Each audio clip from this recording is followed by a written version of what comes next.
Hola a todos y bienvenidos a un nuevo vídeo de la química en la selectividad. Hoy vamos a razonar y resolver una cuestión de Andalucía de la convocatoria de septiembre del 2020 que dice lo siguiente.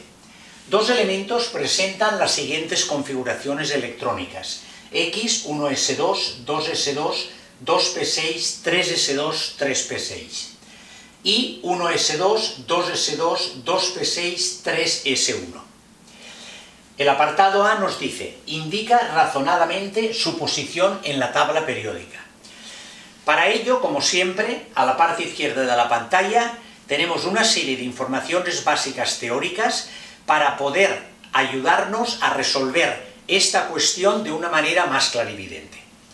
Para ello, posicionamos en la parte superior de la columna de teoría básica la regla de las diagonales o el teorema o la regla de Moeller, en el que es la estructura que nos ayuda a distribuir los electrones en niveles de energía y en subniveles de energía y en orbitales para lograr la configuración electrónica que tenemos aquí. Simplemente son las diagonales que están en rojo, 1, 2, 3, 4, nos referimos a los niveles de energía principales, al número cuántico principal, y las diagonales hay que seguirlas de arriba abajo. 1s, después del 2s, después del p, la paralela, 2p, 3s, vamos con la siguiente, 3p, bajamos a la 4s con esta diagonal, después subimos a esta diagonal y nos remontamos a la 3d, la 4p, d y f sucesivamente. Recordamos perfectamente esta regla para poderlo hacer porque relativamente es sencilla, ¿no?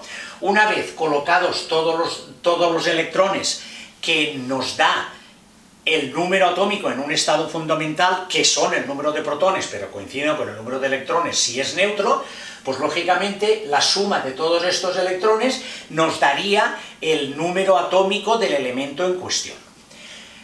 Eso respecto a la regla de las diagonales. Respecto al sistema periódico, simplemente un boceto como recordatorio de cómo está compuesto.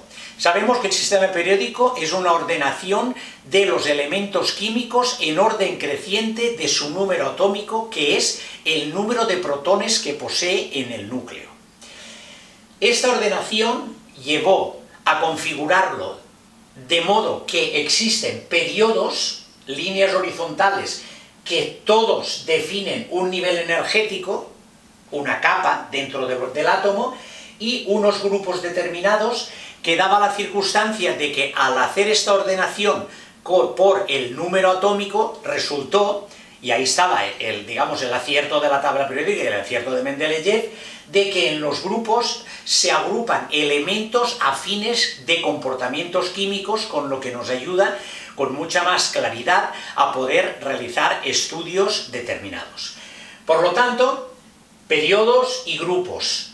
Periodo del 1 al 7 determina el nivel de energía, grupos del 1 al 18.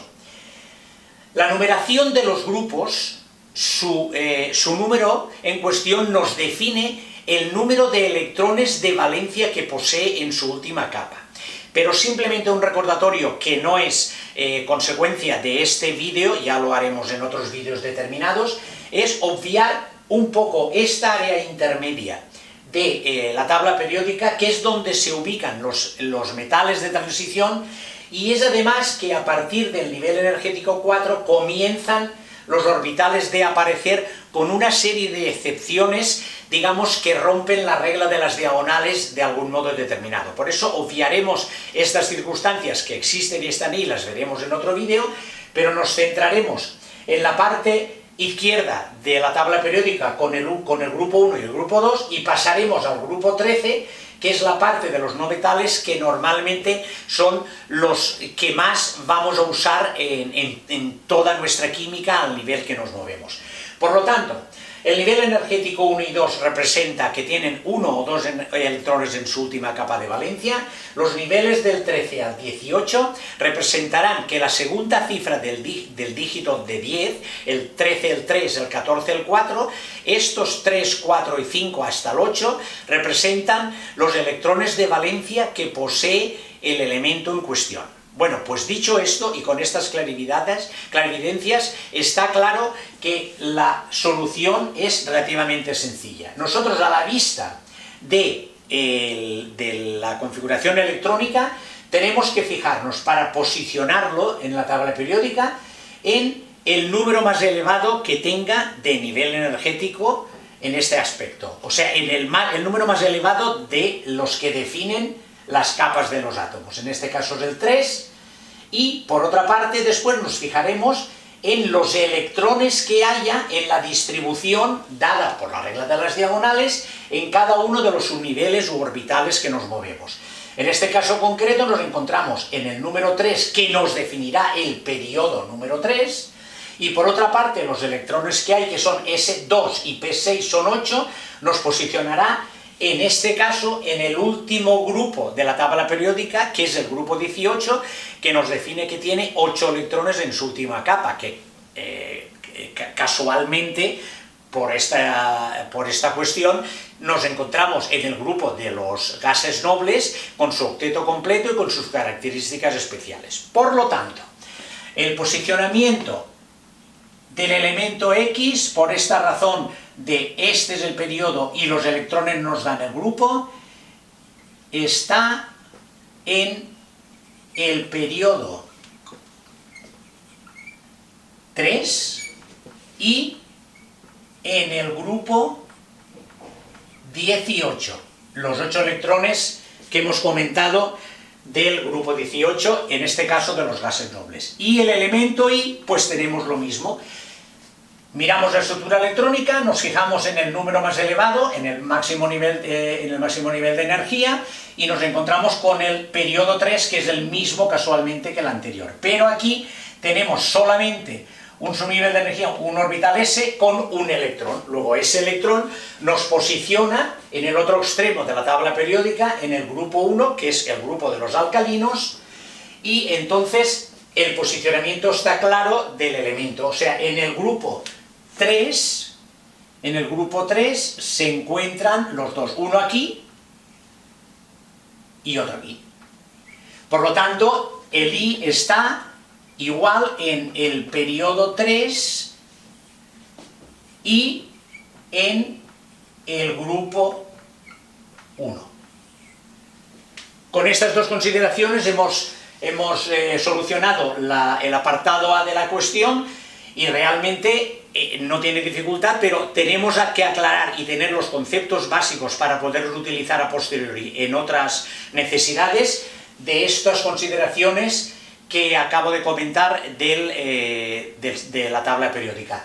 Ya si queremos a este nivel, porque después lo podemos seguir utilizando, ya podemos posicionarlo y darle nombre de que el X se está refiriendo al gas noble argón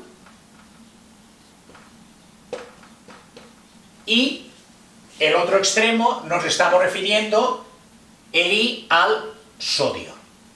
Por lo tanto, ya les hemos dado nombre y los hemos posicionado. El X en estos condicionamientos es el argón y el I en estos posicionamientos, que es el sodio.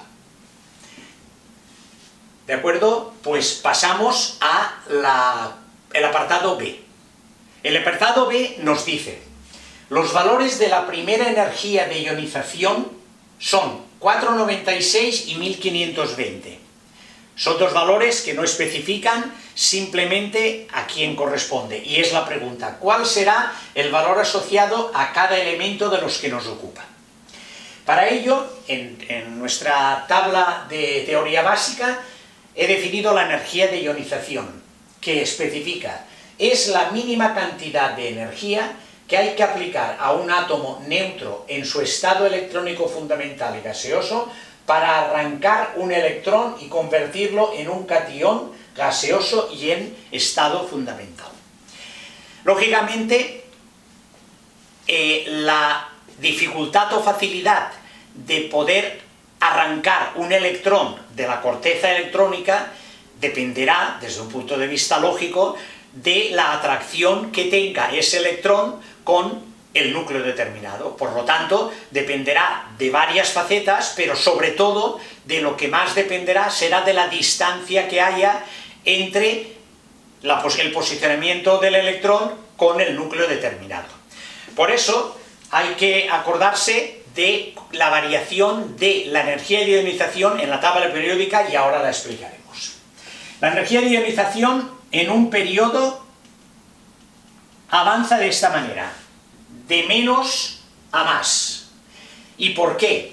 Porque la energía de ionización depende, lógicamente, de la atracción, como acabo de comentar. Y la energía de ionización, en este aspecto, está íntimamente ligada con el radio atómico. Y el radio atómico tiene la misma variación en un periodo.